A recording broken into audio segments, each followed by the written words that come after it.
दोस्तों इस वीडियो के अंदर मैं आपको पाइवट टेबल का एक और यूज बताने वाला हूं। काफी अच्छा यूज है। यहां पर मैंने आपको समझाने के लिए एक स्टेट बैंक ऑफ इंडिया का बैंक का एक डेटा लिया है, जो कि मैंने रफली बनाया है, वो एक्चुअल डेटा नहीं है।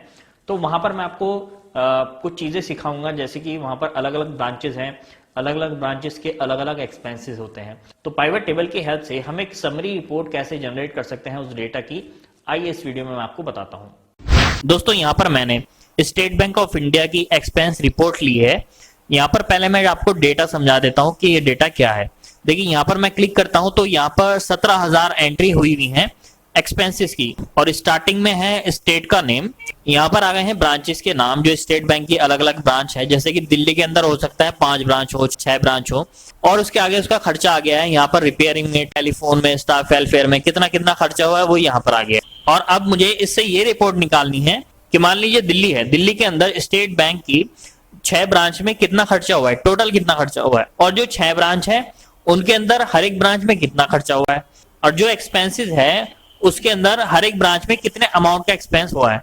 मतलब हर एक चीज का अलग अलग टोटल, लेकिन एक ही चार्ट के अंदर आ जाए। तो वो हम क्या करेंगे, उसके लिए हम पाइवट टेबल का यूज करेंगे। तो पाइवट टेबल से हमारी जो रिपोर्ट है वो तैयार हो जाएगी। तो मैं क्या करूंगा, सबसे पहले इसको सेलेक्ट कर लेता हूं। सबसे पहले आप हेडिंग सेलेक्ट करेंगे और कंट्रोल शिफ्ट डाउन एरो जैसी दबाएंगे, नीचे तक डेटा सेलेक्ट हो जाएगा। ये देखिए सेलेक्ट हो गया। मैं थोड़ा नीचे करता हूं। अब देखिए आपको ये ध्यान रखना है कि आपको नीचे वाली लाइन सेलेक्ट नहीं करनी है, टोटल वाली, वरना वैल्यू डबल हो जाएगी। टोटल ये अमाउंट है, इसका यहाँ आ गया तो डबल वैल्यू हो जाएगी, तो पाइवट टेबल गलत हो जाएगी। अब देखिए मैं जाता हूँ इंसर्ट के अंदर, यहाँ पर पाइवट टेबल में जाएंगे, और अब ये पूछ रहा है आप पाइवट टेबल कहाँ लगाना चाहते हैं, न्यू वर्कशीट पे या एग्जिस्टिंग, इसी वाली शीट पे, एग्जिस्टिंग वर्कशीट।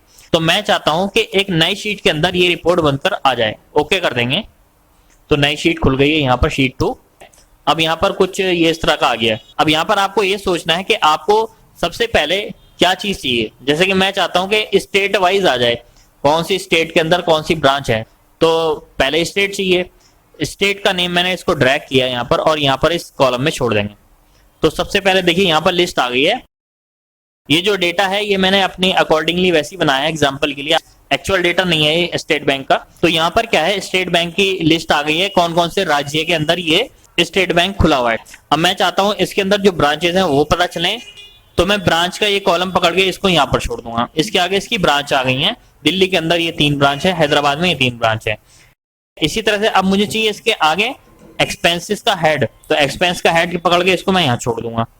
अब ये थोड़ा एक ही उसमें आ रहा है कॉलम के अंदर, इसको हम ठीक करेंगे। और जो इसके बाद हमें क्या चाहिए, फाइनली हमें चाहिए अमाउंट, तो अमाउंट का हम ड्रैग करके यहाँ पर छोड़ देंगे। अब देखिए हमें क्या करना है, हमें सबसे पहले यहाँ पर क्लिक करना है स्टेट नेम पर, और फील्ड सेटिंग में जाएंगे और लेआउट में जाएंगे। यहाँ पर हमें क्लिक कर देना है show item level in tabular form, okay कर देंगे।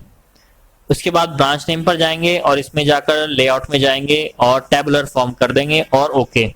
तो अब देखिए इससे फायदा क्या हुआ, ये इसके नीचे आ रहा था ना, ये तो आ रहा था इसके नीचे, और ये एक्सपेंस जो है वो इसके नीचे आ रहे थे, तो ये अलग अलग कॉलम में यहाँ पर आ गए। अब देखिए आपको एक बार और ब्रांच नेम में जाना है, फील्ड सेटिंग में, और ये जो सब टोटल है ना इसको हम कर देंगे नन और ओके। इसका मैं क्या यूज है मैं अभी आपको बताऊंगा, ओके कर देंगे। अब जो हमारी रिपोर्ट हम चाह रहे थे वो हमारी तैयार हो गई है। देखिए दिल्ली के अंदर कितना खर्चा हुआ है वो आ गया है यहाँ पर, और उसके बाद दिल्ली के अंदर जो ब्रांचेस हैं वो 3 हैं, और 3 ब्रांच में पहली ब्रांच में कौन कौन सा खर्चा हुआ है वो यहाँ पर आ गया है, दूसरी ब्रांच में कौन कौन सा हुआ है वो यहाँ पर आ गया है। ठीक है, ये यहाँ पर एक्सपेंस के नेम है, और तीसरी ब्रांच का नाम ये है, और उसमें क्या खर्चा हुआ है यहाँ पर आ गया है। अब देखिए इसी तरह से सारी ब्रांचेस का अलग अलग यहाँ पर आ गया है। अब देखिए यहाँ पर अगर मैं चाहता हूँ कि ये वाली जो ब्रांच है, जैसे कि ये है बोधगया ब्रांच है, इसमें कितना खर्चा हुआ है तो उसका टोटल नहीं आ रहा है यहाँ पर। देखिए यहाँ पर एक्सपेंस के नाम तो आ गए, उसके आगे टोटल अमाउंट आ गया। अगर मैं इस तरह से सेलेक्ट करूंगा तो यहाँ पर इसका टोटल अमाउंट यहाँ पर दिखाई देगा, लेकिन मैं चाहता हूँ ये भी अलग लिखा हुआ आ जाए। तो यहाँ पर मैं फिर क्या करूंगा, मैं जाऊंगा ब्रांच नेम के अंदर, क्योंकि हमें ब्रांच वाइज टोटल चाहिए। ब्रांच नेम में जाके फील्ड सेटिंग, ये जो मैंने बंद कराया था ये ऑटोमेटिक कर देंगे और ओके कर देंगे। तो इससे क्या होगा, ये देखिए हर एक ब्रांच का टोटल उसके नीचे आ जाएगा इस तरह से, ये देख सकते हैं आप। तो अब इससे हमारी क्या रिपोर्ट बन गई, मैं नीचे आपको दिखाता हूँ थोड़ा। ये वाला देख लेते हैं, पटना के अंदर ये वाली ब्रांच है, और इसका टोटल जो है वो ये आ गया है। कौन कौन से हेड में खर्चा हुआ है वो यहाँ पर आ गया है। तो आपको एक्सपेंस का पता चल गया है, कहाँ कहाँ खर्चा हुआ है, कितना अमाउंट है, और आप चाहते हैं कि टोटल पटना के अंदर कितना खर्चा हुआ है वो यहाँ पर आ गया है, और पूरा ग्रैंड टोटल कितना है वो यहाँ पर आ गया है। तो आपकी पूरी रिपोर्ट यहाँ पर तैयार हो गई है। अब देखिए यहाँ पर मैं आपको एक काम की चीज बताता हूँ, थोड़ी इसकी हम फॉर्मेटिंग कर लेते हैं। यहाँ पर मैं क्लिक करूंगा, सबसे पहले मैं इसको गायब कर देता हूँ, ग्रिड लाइन को। व्यू में जाके ग्रिड लाइन बंद, ये देखिए बंद हो गई है। अब जो ये हेडिंग है इसको मैं सेलेक्ट करता हूँ और इसको मैं ब्लैक कर लेता हूँ और इसको यहाँ पर येलो कर लेते हैं, टेक्स्ट कलर। और अब देखिए यहाँ पर ये टोटल आ रहे हैं, ये मतलब अलग नहीं आ रहा है, मैं चाहता हूँ सब हाईलाइट हो जाए। तो उसके लिए क्या करेंगे, देखिए यहाँ पर मैं क्लिक करूंगा, ये एरो आ रहा है आपको दिख रहा होगा। अगर मैं इधर ले जाता हूँ तो गायब है, यहाँ पर आ रहा है, ये देखिए एरो, जहां पर भी एरो आए, अगर मैं इस एरो पे क्लिक करूंगा, इस तरह से एरो से क्लिक करूंगा, तो ये देखिए केवल टोटल वाली लाइन सेलेक्ट हो जाएगी ऑटोमेटिकली। इस पाइवट टेबल के अंदर खास बात ये है, ये जो फीचर है ये एमएस ऑफिस 2007 में नहीं है, ये 2010 में है या उससे लेटेस्ट वर्जन में। अब मैंने इसको सिलेक्ट कर लिया है और सिंपली मैं क्या करूंगा, इसको ब्लैक कलर देता हूं और टेक्स्ट कलर को येलो दे देता है। तो देखिए टोटल का अमाउंट ही आ गया, ब्लैक हो गया। अब देखिए यहाँ पर एक चीज और डिस्टर्ब कर रही है, ये जो हर एक ब्रांच का टोटल है ये भी इसी तरह से आ रहा है, थोड़ा डिस्टर्ब कर रहा है, मिक्स हो रहा है।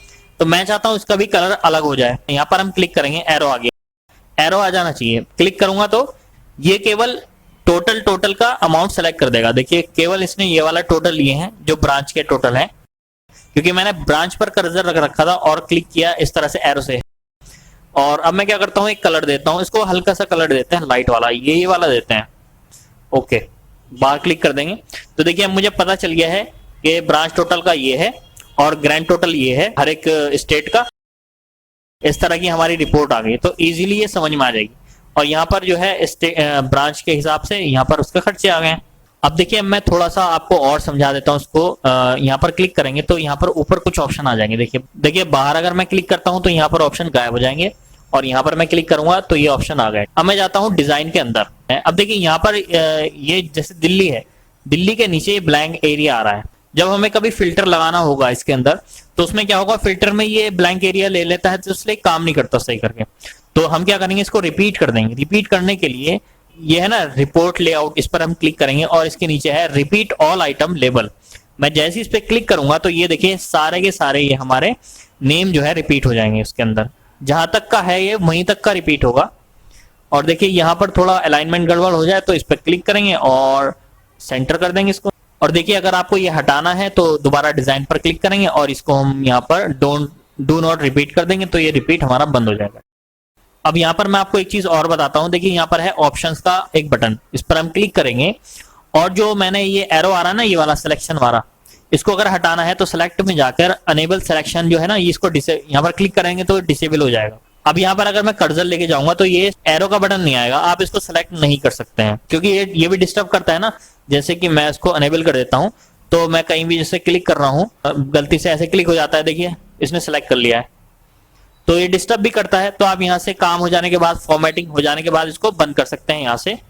इससे देखिए एक फायदा ये और है, देखिए मैं चाहता हूँ इलेक्ट्रिसिटी एक्सपेंस हाईलाइट हो जाए तो देखिए मैंने यहाँ पर क्लिक किया, किसी पे भी क्लिक करेंगे, इलेक्ट्रिसिटी हाईलाइट हो गया। कलर दे सकते हैं अलग अगर आप चाहते हैं तो। और इसको काम हो गया तो इसको हम बंद कर देंगे। अब देखिए एक चीज और है, छोटा सा माइनस का बटन आ रहा है ये वाला, इस पर मैं अगर क्लिक करूंगा तो दिल्ली की जो डेटा था वो हाइड हो गया है और दोबारा क्लिक करूंगा तो ये शो हो गया है। अब मैं चाहता हूँ ये माइनस का बटन ना आए, प्लस माइनस, तो यहाँ पर इस ऑप्शन के अंदर यहाँ पर है प्लस माइनस बटन, इस पर मैं क्लिक कर दूंगा तो ये गायब हो गया। अब हम चाहते हैं तो इसको भी बंद कर सकते हैं, इसका हमारा काम खत्म हो गया है। अब देखिए जो हमारा ये लिस्ट है, ये वाली लिस्ट है, इसके अंदर मैं कुछ चेंजेस करूंगा तो यहाँ पर कैसे जो है अपडेट होगा वो भी मैं आपको बता देता हूँ। अब फॉर एग्जांपल मैं लेता हूँ दिल्ली के अंदर भागलपुर ब्रांच है और इस ब्रांच का जो खर्चा है इलेक्ट्रिसिटी का 1,85,000 है। एग्जांपल है, ये चार्ट जो है मेरा एग्जांपल के लिए मैंने लिया है, ये मैंने खुद बनाया है, ये एक्चुअल डेटा नहीं है स्टेट बैंक का। तो भागलपुर का इलेक्ट्रिसिटी 1,85,000 है। मैं इसको थोड़ा इसमें अमाउंट बढ़ा देता हूं तो हम देखते हैं यहाँ पर ये बढ़ता है या नहीं। तो भागलपुर हम चलते हैं, भागलपुर दिल्ली इलेक्ट्रिसिटी। मैं यहाँ पर क्या करता हूँ, कितना टोटल है 1,85,000, मैं फॉर एग्जांपल 5 लाख यहाँ पर लिख देता हूँ। अब यहाँ पर आपको जाना है, आपको ये ऑटोमेटिकली अपडेट नहीं होता है, राइट क्लिक करेंगे, रिफ्रेश करेंगे तो यहाँ पर ऑटोमेटिकली अमाउंट बढ़ जाएगा। देखो 6,85,000 हो गया, 1,85 था, 5 लाख और मैंने ऐड कर दिया तो 6,85 हो गया। तो जब भी आप इसमें डेटा अपडेट करेंगे ना तो आप क्या करेंगे, राइट क्लिक करेंगे और रिफ्रेश कर देंगे तो आपका जो अमाउंट है वो टोटल रिफ्रेश हो जाएगा और आपको इसमें मैनुअल ऐड करने की जरूरत नहीं पड़ेगी। तो दोस्तों इस वीडियो में मैंने आपको पाइवट टेबल का एक और यूज बताया है, उम्मीद है आपके समझ में आ गया होगा। और अब हम चलते हैं अपने अगले चैप्टर पर।